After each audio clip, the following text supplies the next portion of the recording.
News 7 தமிழின் வைகரை express நியூஸுக்கு உங்களை வரவேற்பது நான் மோகன்ராஜ். முதலில் தற்போதைய நேரத்தின் தலைப்புச் செய்திகளை பார்க்கலாம். தொகுதி மக்களுக்கு எம்எல்ஏக்கள் துரோகம் செய்துவிட்டதாக ஓ பன்னீர்செல்வம் அணியினர் பேட்டி. சட்ட விரோதமாக திமுகவினர் வெளியேற்றப்பட்டதாகவும் கண்டனம். திராவிட முன்னேற்ற கழகத்தினுடைய சட்டமன்ற உறுப்பினர்களை பலவந்தமாக கிட்டத்தட்ட 11 மணிக்கு சபை ஆரம்பித்து 3 மணி வரை அவர்களை ஒவ்வொருவராக பலவந்தப்படுத்தி காயப்படுத்தி ஜனநாயக மரபுகளுக்கு விரோதமாக வெளியேற்றி ஜெயலலிதா நினைவிடத்தில் முதலமைச்சர் பழனிசாமி மற்றும் அமைச்சர்கள் கண்ணீர் அஞ்சலி. எம்ஜிஆர் ஜெயலலிதா கனவை நிறைவேற்றுவேன் என்றும் சூளுரை. கனவை பொன்மனச்செம்மல் புரட்சி தலைவர் எம்ஜிஆர் கண்ட கனவை நனவாக்குவதுதான் எங்களுடைய லட்சியம் என்பதை பட்டப்பகலில் குடும்பத்தினரின் கண்ணெதிரே தந்தையும் மகனும் வெட்டி படுகொலை. சென்னை வளசரவாக்கத்தில் பயங்கரம். திருச்சி அருகே ஒருதலை காதல் விவகாரத்தில் பள்ளி மாணவிக்கு கத்தி குத்து. தப்பியோடிய பொறியியல் பட்டதாரி இளைஞருக்கு போலீஸ் வலை. திருப்பதியில் 3 கோடி ரூபாய் மதிப்புள்ள செம்மரக்கட்டைகள் பறிமுதல். தமிழகத்தைச் சேர்ந்த 2 கைது செய்தது ஆந்திர காவல்துறை. உதகையில் வீட்டில் தூங்கிக் கொண்டிருந்த 9 மாத கைக்குழந்தை கடத்தல். வாடகைக்கு வீடு கேட்பது போல் நூதன கடத்தலில் ஈடுபட்ட பெண்ணுக்கு போலீசார் வலை. இனிவரும் விரிவான செய்திகளை வைகரை விரைவு செய்திகளாக பார்க்கலாம். சட்டமன்ற வாக்கெடுப்பில் வெற்றி பெற்றதைத் தொடர்ந்து எடப்பாடி பழனிசாமி அமைச்சர்களோடு மெரினாவில் உள்ள முன்னாள் முதல்வர் ஜெயலலிதா நினைவிடத்திற்கு சென்று கண்ணீர் மல்க மரியாதை செலுத்தினார். வாக்கெடுப்பில் வெற்றி பெற்றவுடன் சக அமைச்சர்களுடன் மெரினாவில் உள்ள ஜெயலலிதா நினைவிடத்திற்கு முதலமைச்சர் எடப்பாடி பழனிசாமி சென்றார். அங்குள்ள ஜெயலலிதாவின் சமாதியில் மலர் தூவி மரியாதை செலுத்திய எடப்பாடி பழனிசாமி கண்ணீர் மல்க ஜெயலலிதாவிற்கு அஞ்சலி செலுத்தினார். சக அமைச்சர்களும் ஜெயலலிதாவிற்கு கண்ணீர் மல்க அஞ்சலி செலுத்தினார்கள். அத்தனை ஊடகங்களும் இன்றைக்கு சட்டமன்றத்தில் நடைபெற்ற நிகழ்ச்சியை பார்த்திருப்பீர்கள். எந்த அளவுக்கு திராவிட முன்னேற்ற கழக கட்சியைச் சேர்ந்த தலைவர் துணை எவ்வளவு அராஜகத்தில் ஈடுபட்டார்கள் என்பதையெல்லாம் இன்றைக்கு உங்களுக்கு அத்தனை பேருக்கும் தெரியும். நான் சொல்லி தெரிய வேண்டிய அவசியம் இல்லை. ஆகவே இன்றைக்கு சட்டமன்றத்தை முடக்கி ரகளை செய்து இந்த வாக்கெடுப்பை தடுத்து நிறுத்த வேண்டும் என்ற ஒரு எண்ணத்தோடு இன்றைக்கு வந்தார்கள். அவர் எண்ணம் ஈடேறவில்லை என்பதை மட்டும் இந்த நேரத்தில் தெரிவித்துக் கொள்கிறேன். அம்மாவில் கண்ட கனவை பொன்மனச்செம்மல் புரட்சி தலைவர் எம்ஜிஆர் கண்ட கனவை நனவாக்குவதுதான் எங்களுடைய லட்சியம் என்பதை தெரிவித்துக் கொள்கிறேன். தமிழக சட்டசபையிலிருந்து எதிர்க்கட்சித் தலைவர் மு.க. ஸ்டாலின் வலுக்கட்டாயமாக வெளியேற்றியது ஜனநாயக படுகொலை என்று திமுக முன்னாள் சபாநாயகர் ஆவுடையப்பன் தெரிவித்துள்ளார். நெல்லையில் செய்தியாளரை சந்தித்த அவர் இதனை தெரிவித்துள்ளார். ஒரு பிரதான எதிர்க்கட்சியாக இருக்கக்கூடிய காலகட்டத்தில் அவர்களை வலுக்கட்டாயமாக தாக்கியதோடு காவலர்களை வைத்து தாக்கி இந்த சட்டமன்றத்திலிருந்து தூக்கி வெளியே எழியக்கூடிய அளவிற்கு இன்றைய தினம் ஜனநாயகம் படுகொலை செய்யப்பட்டிருக்கிறது. ஜனநாயக விரோத செயல்கள் இன்றைய தினம் செயல்படுத்தப்பட்டிருக்கிறது என்பதை நினைக்கும் போது இந்த நாட்டில் ஜனநாயகம்தான் இருக்கிறதா, இல்லை ஒரு ஆட்சி நடக்கிறதா, இல்லை குண்டர்கள் இந்த மாதிரியான வேலைகளை வைத்து நடத்தி கொண்டு இருக்கிறார்கள் என்று நினைக்கின்ற வகையில் இந்த தினம் நடைபெற்றுக் கொண்டு இருக்கிறது என்பதை நான் தெரிவிக்க கடமைப்பட்டிருக்கின்றேன். சட்டப்பேரவையில் ரகசிய வாக்கெடுப்பு நடத்த வேண்டும் என்ற திமுகவின் கோரிக்கை நியாயமானது அல்ல என மதிமுக பொதுச் செயலாளர் வைகோ தெரிவித்துள்ளார். கோவையில் செய்தியாளர்களிடம் பேசிய அவர் ரகசிய வாக்கெடுப்பு என்னும் முறை சட்டமன்றத்திலோ நாடாளுமன்றத்திலோ நடைமுறையில் இல்லை என்றும் அவர் கூறினார். நாடாளுமன்றத்தில் நம்பிக்கை வாக்கெடுப்பு ரகசிய வாக்கெடுப்பாக நடத்தது கிடையாது. அதுக்கு ஒரு ப்ரொவிஷனே கிடையாது. இந்த அடிப்படை தெரியாமல் வாதங்கள் படுபயங்கரமாக தொலைக்காட்சிகளில் நடக்கின்றன. சொல்வார்கள் டிவிஷன் வேணும்னு. டிவிஷன் சொன்னா இப்போ பார்லிமெண்ட்ல பச்சை பொத்தான், சிவப்பு பொத்தான், மஞ்சள் பொத்தான் இருக்கும், அழுத்தணும். ஆதரித்து ஓட்டு போட்டால் பச்சை விளக்கு, எதிர்த்து ஓட்டு போட்டால் சிவப்பு விளக்கு, நடுநிலை அப்படின்னா மஞ்சள் விளக்கு. இது ரகசிய ஓட்டெடுப்பானா கிடையாது. ஒவ்வொரு நம்பரும் கொடுத்து அந்த எம்பியினுடைய பெயருக்கு ஏற்ப நம்பர் இருக்கு. ராசிபுரம் கிளை சிறையில் கொலை முயற்சி வழக்கு கைதி இளங்கோவன் தூக்குமாட்டி தற்கொலை முயற்சி செய்து ஆபத்தான நிலையில் சேலம் அரசு மருத்துவமனையில் அனுமதிக்கப்பட்டுள்ளார். வாழப்பாடி கோம்பை கூட்டாத்துப்பட்டியைச் சேர்ந்தவர் இளங்கோவன். தனது பாட்டியுடன் வசித்து வந்த இவர் போதை பழக்கத்திற்கு அடிமையாகி பணத்திற்காக தனது பாட்டியை இரும்பு கம்பியால் தாக்கிய வழக்கில் சிறையில் அடைக்கப்பட்டார். இந்த நிலையில் நேற்று காலை சிறையில் யாரும் இல்லாத நேரத்தில் இளங்கோவன் தான் அணிந்திருந்த வேஷ்டியை பயன்படுத்தி தூக்கில் தொங்க முயற்சி செய்துள்ளார். இதை கண்ட சக கைதிகள் கூச்சலிட்டதைத் தொடர்ந்து போலீசார் இளங்கோவனை மீட்டு மருத்துவமனையில் அனுமதித்தனர். இச்சம்பவம் தொடர்பாக சக கைதிகளிடம் போலீசார் விசாரணை மேற்கொண்டு வருகிறார்கள். மானாமதுரை அருகே அனுமதியின்றி செயல்பட்ட மாணவியர் விடுதி மூடப்பட்டது. சிவகங்கை மாவட்டம் மானாமதுரையில் அரசிடம் அனுமதி பெறாமல் தனியார் மாணவியர் விடுதி நடத்தப்படுவதாக மாவட்ட ஆட்சியர் மலர்விழிக்கு ரகசிய தகவல் கிடைத்தது. இதனைத் தொடர்ந்து ஆட்சியரின் உத்தரவின்படி மானாமதுரை வட்டாட்சியர் சிவகுமாரி தலைமையில் குழந்தைகள் நல அலுவலர் ஜெயபிரகாஷ் மற்றும் அதிகாரிகள் பள்ளிக்கு சென்று விடுதிகளில் தங்கியிருந்த 14 மாணவிகளை மீட்டார்கள். இதனைத் தொடர்ந்து அவர்களை தற்சமயமாக அரசு ஆதி திராவிட விடுதியில் தங்க வைத்துள்ளதாகவும் தெரிவித்துள்ள அதிகாரிகள் விடுதிக்கு சீல் வைத்தனர். மேலும் இவ்விவகாரம் தொடர்பாக தொடர் விசாரணை மேற்கொள்ளப்பட்டு வருவதாகவும் அதிகாரிகள் கூறியுள்ளார்கள். ஆரணி அடுத்த வண்ணங்குளம் சசிரோடு பகுதியில் அனுமதியின்றி ஆங்கில மருத்துவம் பார்த்து வந்த 3 போலி மருத்துவர்களை போலீசார் கைது செய்துள்ளனர். மூர்த்தி, பழனிவேல், சிவபிரகாசம் ஆகியோர் வேறு படிப்புகளை படித்துவிட்டு அப்பகுதி மக்களுக்கு ஆங்கில மருத்துவம் பார்த்து வந்தது கண்டுபிடிக்கப்பட்டது. ஆட்சியரின் உத்தரவின் பேரில் சுகாதாரத்துறை அதிகாரிகள் அவர்களின் கிளினிக்கிற்கு சென்று போலி மருத்துவர்கள் பயன்படுத்திய உபகரணங்கள் மற்றும் மாத்திரைகளை பறிமுதல் செய்தனர். இதனைத் தொடர்ந்து 3 பேரையும் போலீசார் கைது செய்தனர். இதில் கைது செய்யப்பட்ட சிவபிரகாசம் என்பவர் 12ஆம் வகுப்பு வரை மட்டுமே படித்துள்ளார் என்பதும் குறிப்பிடத்தகுந்தது. எங்களுக்கு வந்த கம்ப்ளைண்ட் பேரில் நாங்கள் வண்ணாங்குளத்தில் இன்னைக்கு போலி டாக்டர்களை ரெய்ட் பண்ண வந்தோம். டீமாக வந்திருக்கோம். அதில் சுகம் மெடிக்கல்ஸ் அப்படிங்கிற இடத்துல தட்சிணாமூர்த்திங்கிறவர் இருந்தார். அவர் 37 வயசு, டிப்ளமா இன் ஹெல்த் அசிஸ்டன்ட் படிச்சிருக்காரு, சுகாதார உதவியாளர். அந்த இடத்துல 3 வருஷமாக அவர் ப்ராக்டிஸ் பண்ணிட்டு இருக்காரு. இன்னொருத்தர் பழனிவேல் அப்படின்னு பேர். அவர் ஒரு ப்ரைவேட்டாக ஒரு டாக்டர் பேரை போட்டு வச்சுட்டு அவர் வைத்தியம் பண்ணிட்டு இருக்காரு. அவர் எவ்வளோ நாளாக வைத்தியம் பண்ணுறேன்னு அவர் எங்ககிட்ட சொல்ல மறுத்துட்டாரு. நான் வைத்தியமே பார்க்கலன்னு தான் சொல்கிறாரு. அவர் டிஃபார்ம் படிச்சிருக்காரு. தனியார் நிலங்களில் சீமை கருவேல மரங்களை அகற்றாவிட்டால் 2 மடங்கு அபராதம் வசூலிக்கப்படும் என்று மதுரை ஆட்சியர் உத்தரவிட்டுள்ளார். மதுரை மாவட்டம் மேலூர் பென்னிக்விக் பேருந்து நிலையம் முன்பு சீமை கருவேல மரங்களை அப்புறப்படுத்தும் விதமாக மதுரை மாவட்ட ஆட்சியர் வீர ராகவராவ் கையெழுத்து இயக்கத்தினை துவக்கி வைத்து தனது முதல் கையெழுத்தை பதிவிட்டார். பின்னர் செய்தியாளர்களிடம் கூறுகையில் சீமை கருவேல மரங்களினால் சுற்றுச்சூழல் நிலத்தடி நீர்மட்டம் பாதிக்கப்படுவதாகவும் இது தொடர்பாக நீதிமன்றம் வழங்கியுள்ள சில வழிகாட்டுதல்களை பின்பற்றி நடவடிக்கை எடுக்கப்பட்டு வருவதாகவும் தெரிவித்தார். அதன்படி தனியார் நிலங்களில் வளர்ந்துள்ள மரங்களை அப்புறப்படுத்த நோட்டீஸ் அனுப்பப்பட்டுள்ளதாகவும் இதனை அப்புறப்படுத்த தவறினால் உள்ளாட்சி நிர்வாகம் அதனை அகற்றும் என்றும் அவர் தெரிவித்தார். மேலும் அதற்கான தொகையை 2 மடங்கு அபராதமாக நில உரிமையாளர்களிடம் வசூலிக்கப்படும் என்றும் ஆட்சியர் வீர ராகவராவ் தெரிவித்தார். ஈரோடு மாவட்டத்தில் தொடர் திருட்டு மற்றும் வழிப்பறியில் ஈடுபட்ட 2 பிரபல கொள்ளையர்களை போலீசார் கைது செய்து அவர்களிடமிருந்து 102 சவரன் தங்க நகைகளை மீட்டுள்ளனர்.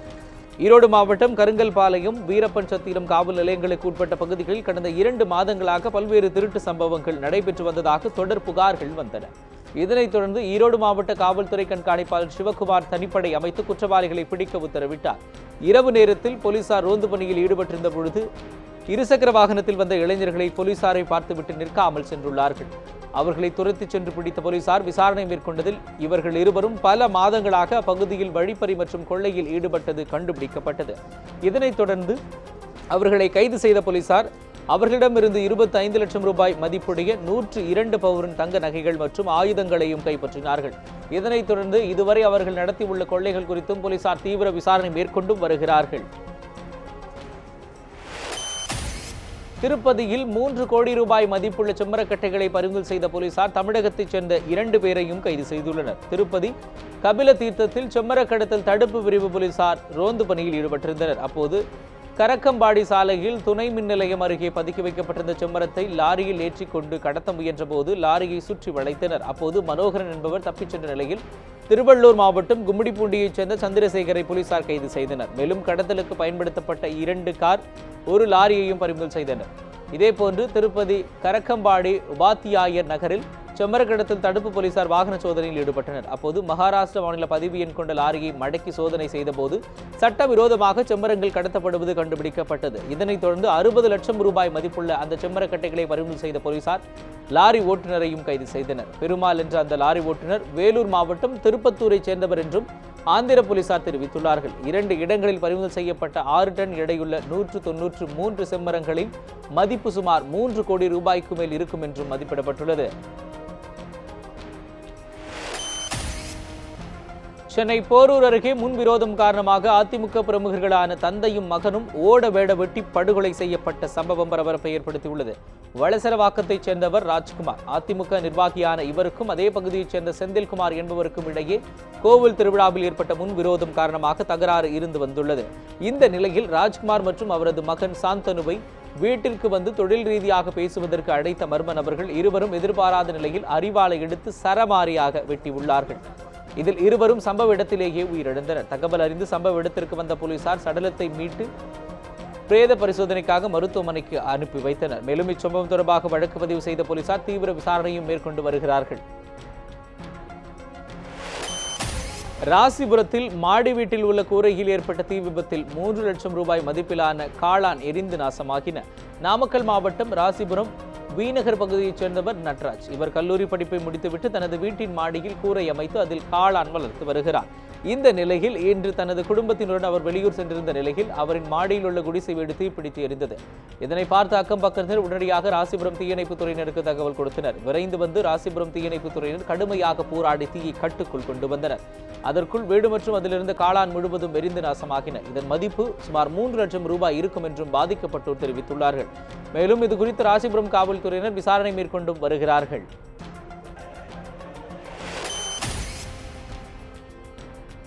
சொத்து குவிப்பு வழக்கில் குற்றவாளி என்று அறிவிக்கப்பட்ட முன்னாள் முதல்வர் ஜெயலலிதாவின் உருவப்படங்களை அரசு அலுவலகங்களில் இருந்து நீக்க வேண்டும் என வலியுறுத்தி மக்கள் அதிகாரம் அமைப்பு சார்பாக கோவை காந்திபுரம் பேருந்து நிலையம் முன்பாக ஆர்ப்பாட்டம் நடைபெற்றது. இதில் சொத்து குவிப்பு வழக்கில் குற்றவாளிகள் மட்டுமே தண்டிக்கப்பட்டுள்ளதாகவும் இதற்கு ஆதரவாக இருந்த அரசு அதிகாரிகள் தண்டிக்கப்படவில்லை என்றும் போராட்டத்தில் ஈடுபட்டவர்கள் குற்றம் சாட்டினர். மேலும் இந்த குற்றத்திற்கு உறுதுணையாக இருந்த அனைத்து அதிமுக எம்எல்ஏ மற்றும் எம்பிக்களையும் நீக்க வேண்டும் என்றும் அவர்கள் வலியுறுத்தினார்கள். தண்டனை குற்ற கும்பலை அதிகார வெறிக்காக மாறி மாறி பேரத்தில் ஈடுபட்டும் ஊழல்வாதிகளை தண்டிக்க வேண்டும் எனவும் போராட்டத்தில் வலியுறுத்தப்பட்டது. இந்த போராட்டத்தில் கலந்து கொண்ட 30க்கும் மேற்பட்டோரை காவல்துறையினர் கைது செய்தனர்.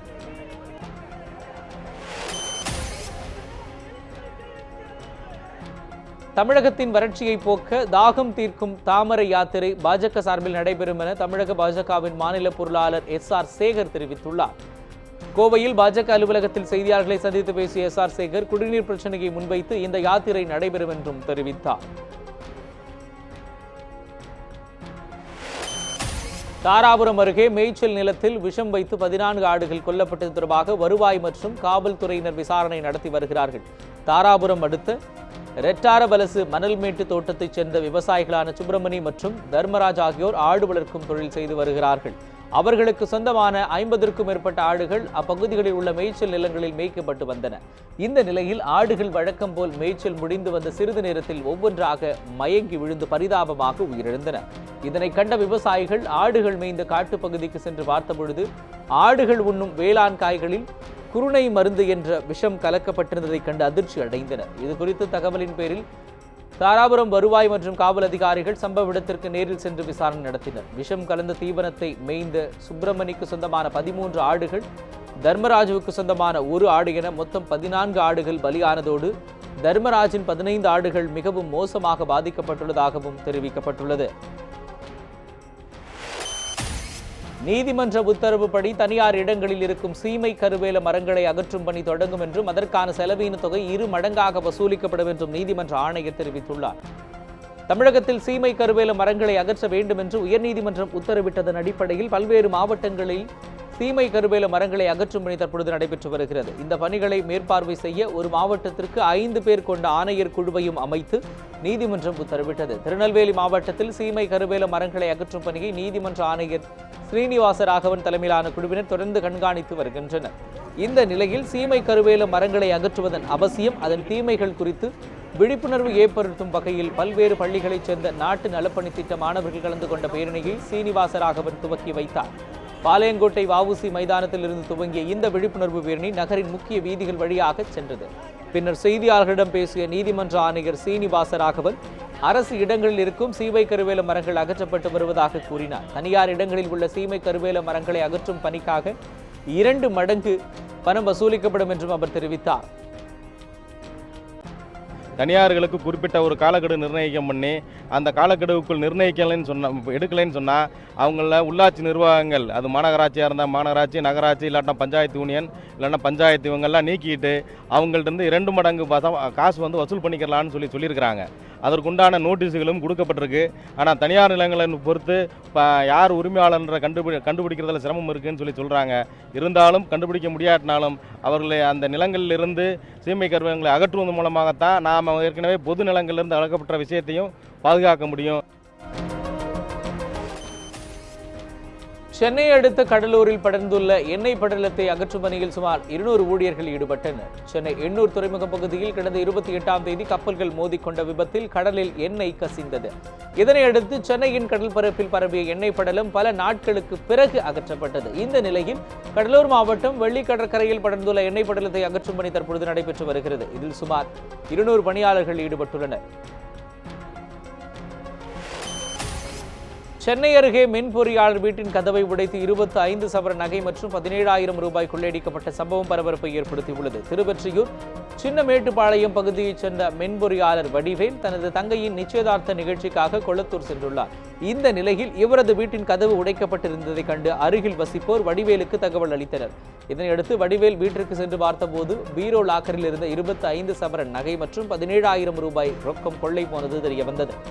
திருவொற்றியூர் போலீசார் கொள்ளை சம்பவம் குறித்து விசாரணை மேற்கொண்டுள்ளனர். நான் கொளத்தூர் போயிருந்தேன். அந்த டைமில் நைட்டு ஒரு 3 மணி இருக்கும். திருடன் எங்கள் வீட்டை லாக் பண்ணிட்டு தான் போயிருந்தேன். திருடன் திட்டிருக்கோம் போல். ஸோ பக்கத்து வீட்டில் பார்த்துட்டு வெளியே போகும்போது பக்கத்து வீட்டில் பார்த்துருக்காங்க. அப்புறம் பக்கத்து வீட்டில் எல்லோரும் சேர்ந்து எனக்கு கால் பண்ணாங்க. அப்புறம் நான் அங்கேருந்து இங்கே வந்தேன். வரக்கு முன்னாடியே என்னோடய பிரதர் கம்ப்ளைண்ட் கொடுத்துட்டார் போலீஸ் ஸ்டேஷனில். அவங்களும் ஆக்ஷன் எடுத்துகிட்டு இருக்காங்க. ஒரு 25 சவரன் நகை போயிருக்கோம். ஒரு 15,000 ரூபா வீட்டில் இருந்துச்சு, அதை எடுத்துருக்காங்க. லால்குடி அருகே ஒருதலை காதலால் 11ஆம் வகுப்பு மாணவியை கத்தியால் குத்திவிட்டு தப்பி ஓடிய பொறியியல் பட்டதாரி இளைஞரை போலீசார் தீவிரமாக தேடி வருகின்றனர். லால்குடி அருகே அழுந்தலைப்பூர் ஊராட்சியைச் சேர்ந்த முத்துசாமி என்பவரின் மகள் வாசுகி உளம்பாடி அரசு மேல்நிலைப் பள்ளியில் +1 படித்து வருகிறார். இவரை அதே பகுதியைச் சேர்ந்த பொறியியல் பட்டதாரியான மணி என்பவர் ஒருதலையாக காதலித்து வந்ததாகவும் கூறப்படுகிறது. இந்த நிலையில் மாணவி வாசுகியை மணி கத்தியால் குத்திவிட்டு தப்பி ஓடிவிட்டார். மாணவியின் அலறல் சத்தம் கேட்டு அப்பகுதி மக்கள் சென்று பார்த்தபோது இரத்த வெள்ளத்தில் வாசுகி மயங்கி கிடந்துள்ளார். லால்குடி அரசு மருத்துவமனையில் முதல் உதவிக்கு பிறகு மேல் சிகிச்சைக்காக திருச்சி அரசு மருத்துவமனையில் அவர் அனுமதிக்கப்பட்டுள்ளார். தாக்குதல் நடத்திய இளைஞர் மணியை போலீசார் தீவிரமாக தேடி வருகின்றனர். திண்டுக்கல் குட்டத்து ஆவாரம்பட்டியில் நடந்த ஜல்லிக்கட்டில் சீறி பாய்ந்த காளைகளை மாடுபிடி வீரர்கள் தீரத்துடன் அடக்கினார்கள்.